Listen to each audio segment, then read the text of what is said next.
Hoje retornamos para poder falar dessa HQ que pra mim é tranquilamente o grande lançamento do ano. Sim, a gente vai falar sobre o quadrinho que me impactou muito de um autor transmasculino brasileiro. Então já aproveita, se inscreve no canal, deixa um like maroto pra ajudar a gente e solta a vinheta!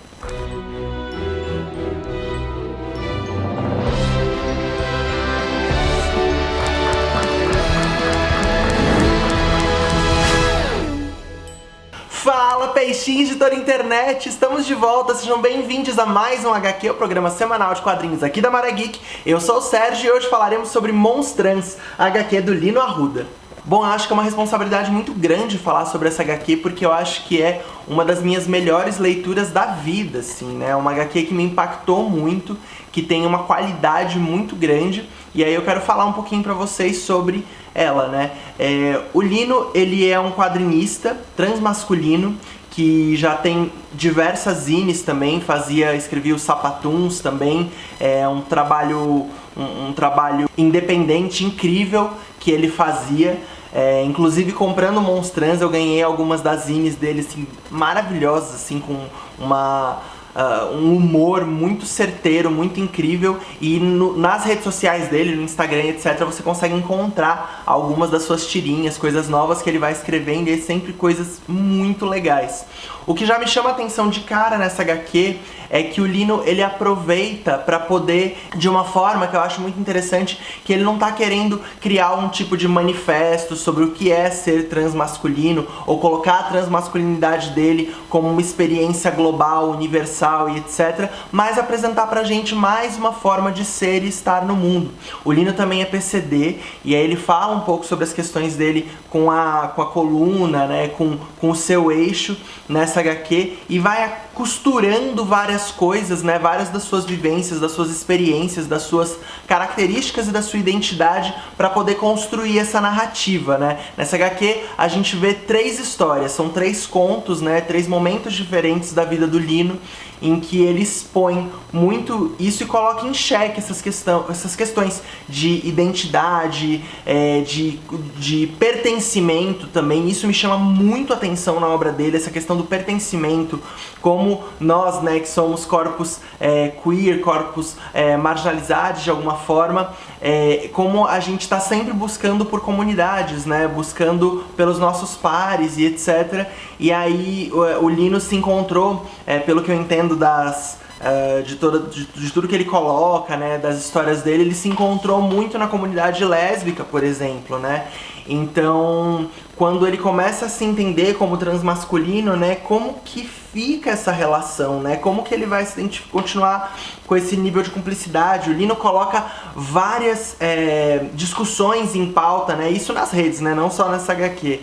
Que eu acho muito pertinentes, como por exemplo, sim, coletâneas que são feitas, coletâneas feministas, feitas para artistas mulheres, etc. Se autores transmasculinos também são bem-vindos, né, nesses espaços e etc. E eu acho que é uma reflexão muito importante, muito interessante, porque como comunidade a gente está querendo sempre se fortalecer, né, e não excluir.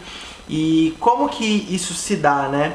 Então é incrível, tem uma zine dele sobre a mastectomia que eu acho sensacional, que a gente acaba tendo contato com várias dessas reflexões, né, de como que ele vai estar no mundo a partir dali.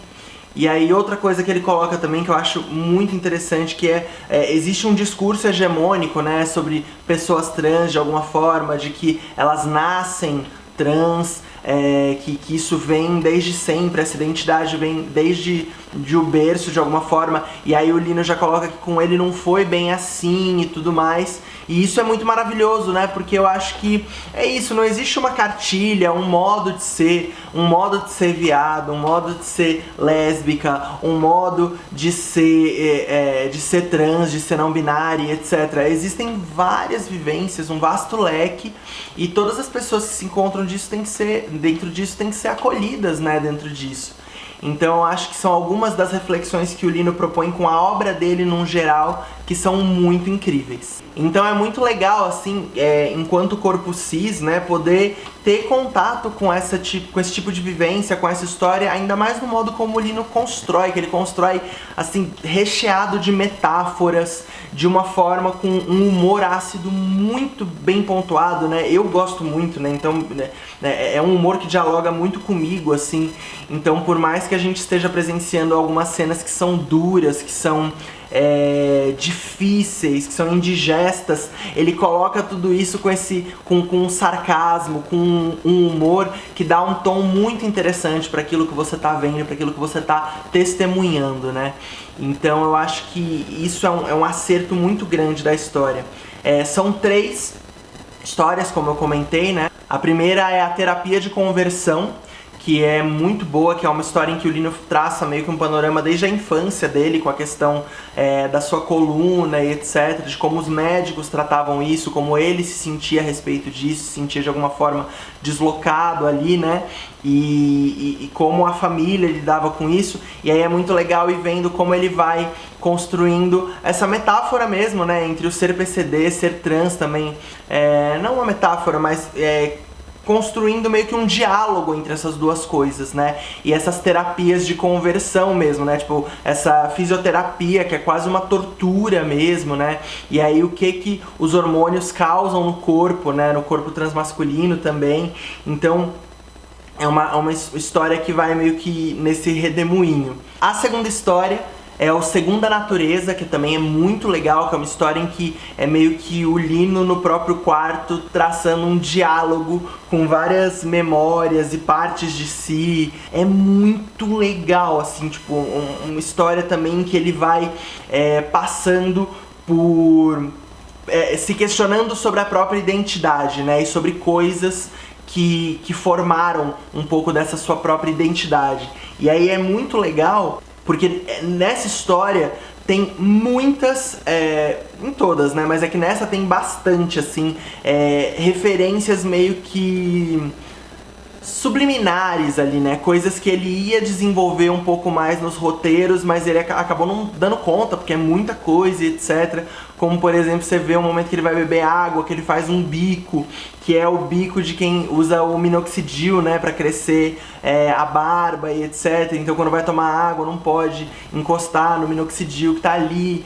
Então tem várias coisas e entre as histórias ele vai apresentando, por exemplo, a bolacha que ele dividia com uma menina que ele gostava, tem um Mickey Mouse ali, e essas figuras elas vão vindo e voltando o tempo inteiro, né? Uma HQ com muita informação visual, num ótimo sentido, assim, sempre tem um porquê das coisas estarem lá, então você sempre fica nessas páginas meio que vendo essas coisas, né? Essas referências que ele vai colocando e fortalecendo o próprio discurso. E na terceira história é o encontro dele com o avô, né? O avô tá já muito idoso, né? Muito debilitado, e aí ele não reconhece o Lino, né? Ele não reconhece o Lino ali. E aí é uma história também, nossa, essa é incrível, assim. É tanta coisa que tá ali, né? Na minha leitura, pelo menos, né, da questão dele tá com essa passabilidade completa, né, de ser um homem ali perante o avô, e o avô não reconhecer a neta, né, por mais que a mãe do Lino tente falar, não, é a Lina e tal, ele não reconhece, e aí é muito incrível como ele constrói a narrativa dessa história e como isso mexe com a própria autoimagem que ele tem de tudo, assim. Então é muito... É incrível, né? É por isso que eu digo que pra mim, esse é o lançamento do ano, né? Cada uma das histórias te arrebata de uma forma muito diferente, te apresenta uma outra vivência, né? Uma vivência possível, né?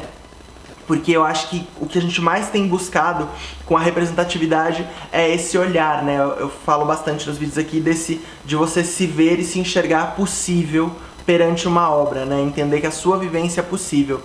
E aí a gente vem vindo de algumas ondas em que tem rolado, acho que uns gatekeeps, né? Que é nesses momentos em que a gente quer meio que validar a vivência e experiência de alguém. Será que essa pessoa é negra o suficiente, é gay o suficiente, é lésbico o suficiente, é trans o suficiente para poder falar sobre isso? E aí eu acho que nessa obra do Lino ele faz o oposto, ele abre, ele tá tentando mostrar que existem várias formas, e nessa história ele tá apresentando a dele, né? Como que foi a experiência deste corpo, neste mundo, este modo de estar aqui, né? E aí me soa também como um convite para que a gente possa ouvir cada vez mais histórias. Então é muito legal como tudo isso é construído. E ele está de volta, vamos ao nosso gráfico de riscos, iniciando pelo risco de paralisia, o risco de você ficar horas travado na mesma página vendo uma arte incrível. Não tem como não ser uma nota 10 de 10, né? Uma nota 30, 50, porque o trabalho do Lino, assim, é fantástico. Eu acho que ele é um artista excepcional. Pra mim é uma grande aposta de ganhar realmente muitos prêmios, como o HQ Mix de Artista Revelação, de melhor desenhista e etc. Porque eu acho que ele está entre os grandes do quadrinho nacional, porque a arte dele eu acho sensacional. É incrível como em cada página existe uma quantidade estupenda de detalhes mesmo que ele vai colocando, que você vai encontrando. Então a narrativa visual, ela complementa a narrativa, o roteiro, né? Então visualmente muito discurso é construído ali, eu acho isso fantástico. Então é uma HQ que realmente é arrebatadora imageticamente, né? Próximo risco, o risco de contrato eterno, o risco de você ter que ler uma infinidade de HQs. Pra completar essa história, é uma nota 7 de 10. É uma HQ curta, ela é uma leitura muito fluida, mas eu acho que sim, ela convida você a se demorar em cada página, é um convite mesmo, dá pra você só passar pelo roteiro, mas eu pelo menos me senti muito instigado a estar o tempo inteiro observando cada um dos detalhes, em cada canto de cada página. Então é uma leitura que eu acho que ela se estende, ela é um convite, é uma extensão, e também você vai querer ler as outras coisas do Lino. Ele acabou de ser aprovado num PROAC para um trabalho novo. Eu tô muito curioso para ver esse trabalho novo dele. Fiquei muito feliz quando vi na lista de selecionados. E, assim, vale muito a pena seguir o Lino nas redes e ler as tirinhas que ele escreve diariamente, porque elas são muito boas. Eu sou fã do humor dele, do modo como ele faz críticas muito certeiras em várias coisas, assim, com essas tirinhas. Então eu acho que o contrato pode se estender, sim. Próximo risco, o risco de fandom, o risco de surgirem milhares de fanfics, fanarts, adaptações desse universo. Vai uma nota 8 de 10. Eu acho que é um universo muito próprio, né, do Lino. Não sei se chama pra escrever em fanfics, porque é um material autobiográfico também, né? Mas eu acho que ele gera um grande fandom, porque é incrível, porque é maravilhoso e desperta muita curiosidade, e o Lino constrói esse universo dele, né? Seguindo ele você vai ver outras artes de outros monstros que ele vai criando, que são sensacionais. Então eu acho que é muito fácil de formar um grande fandom ao redor de Lino Arruda, porque o cara é incrível, é um excelente artista. E eu quero muito ver o que vem por aí. E eu acho que uma animação de Monstrans seria algo muito interessante de ser trabalhado, de ser visto. É algo que eu amaria ver, uma animação dentro desse universo que ele constrói. E vamos ao risco de esmagamento, o risco da realidade retratada aqui te esmagar feito uma panqueca. É uma nota 10 de 10. Eu acho que é uma HQ esmagadora, porque o Lino, por mais que ele mantenha, eu acho que um clima leve de alguma forma, e trabalhando sempre esse humor, né, esse olhar para essa realidade com esse humor, eu acho que esmaga muito, porque é uma vivência difícil no mundo, né? Tipo, esse encontro de uma identidade tão reprimida, né? Ainda mais com todas as metáforas que ele cria. Tem uma metáfora que ele faz que eu acho sensacional, que é com os legumes, né, com aqueles legumes imperfeitos da feira, sabe? Que ele sempre gostava de pegar eles, porque ele meio que se enxergava naqueles legumes. E aí, prestando atenção, você vai ver que alguns dos monstros, alguns momentos em que ele se sente deslocado de alguma forma, aparecem umas ramificações desses legumes no corpo dele, né? Então, eu acho isso sensacional, assim, pra mim é uma das metáforas mais bonitas do livro. Então você tá o tempo inteiro lidando com um nível de poesia tão grande dentro de uma narrativa tão descontraída em muitos sentidos, que eu acho muito incrível, assim, como que você é esmagado e levantado ao mesmo tempo, né? Você tá sempre se preenchendo, se enchendo e se esmagando junto com o trabalho dele, né? Então são sentimentos conflitantes que são muito legais de serem experienciados ali. O próximo risco é o risco de explosão, o risco da sua cabeça explodir em milhares de pedacinhos incandescentes.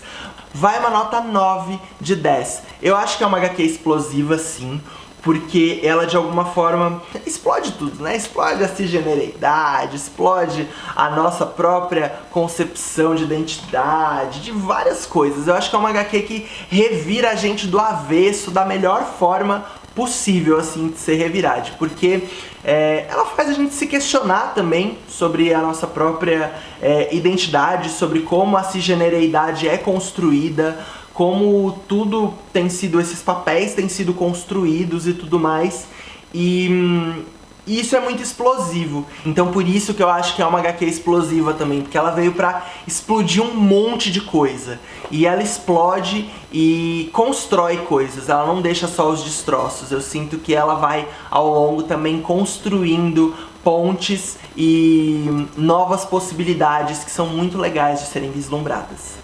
E pra finalizar, vamos ao risco pombo correio, o risco de você sair por aí indicando essa HQ pra todo mundo ler. É uma nota 10 de 10, não tem como não ser, né? É uma HQ... Percebam que durante esse vídeo eu falei milhares de vezes a palavra fantástico, incrível e tudo mais, porque eu acho que sim, é o lançamento do ano, é uma das melhores HQs que eu já li, assim. Ela é uma experiência muito incrível, né? Ler essa HQ é ter contato com um universo, porque o Lino é um universo, e ele traduz isso nessas páginas de uma forma muito instigante e muito incrível. Então leiam essa HQ, comprem, você pode comprar diretamente com eles, e dá muito orgulho saber que a gente tem um artista tão completo, um artista tão incrível no nosso país. E Monstrans já é uma HQ premiada, acabou de vencer o Prêmio Mix Brasil na categoria literatura, né? Ganhou o Mix Literário. Se eu não me engano, é a primeira graphic novel a ganhar esse prêmio, né? O que é incrível. E é muito bom poder ver quadrinhos sendo reconhecidos cada vez mais como literatura, né? Eu acho que isso é muito importante. Então, fico muito feliz. Eu acho que essa HQ ainda tem um mundo gigantesco, um universo pra ganhar. Eu acho que ainda vai ser muito mais premiada no mundo. Torço muito por isso e não é por falta de merecimento, porque pra mim digo de novo, pela 20ª vez nesse vídeo, o grande lançamento do ano, né? 2021, pra mim é a HQ de 2021, é Monstrans. Então, não percam.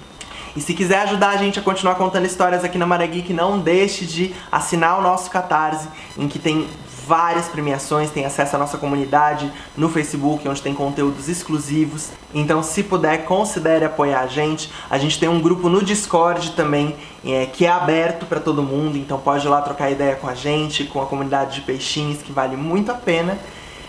E se você gostou desse vídeo, não deixe de clicar em curtir aqui embaixo, compartilhe com seus migs e se inscreve aqui no canal da Maré Geek, pra ficar sempre por dentro de todo o conteúdo que a gente lança. Então é isso, pessoal. Muito obrigado e até semana que vem!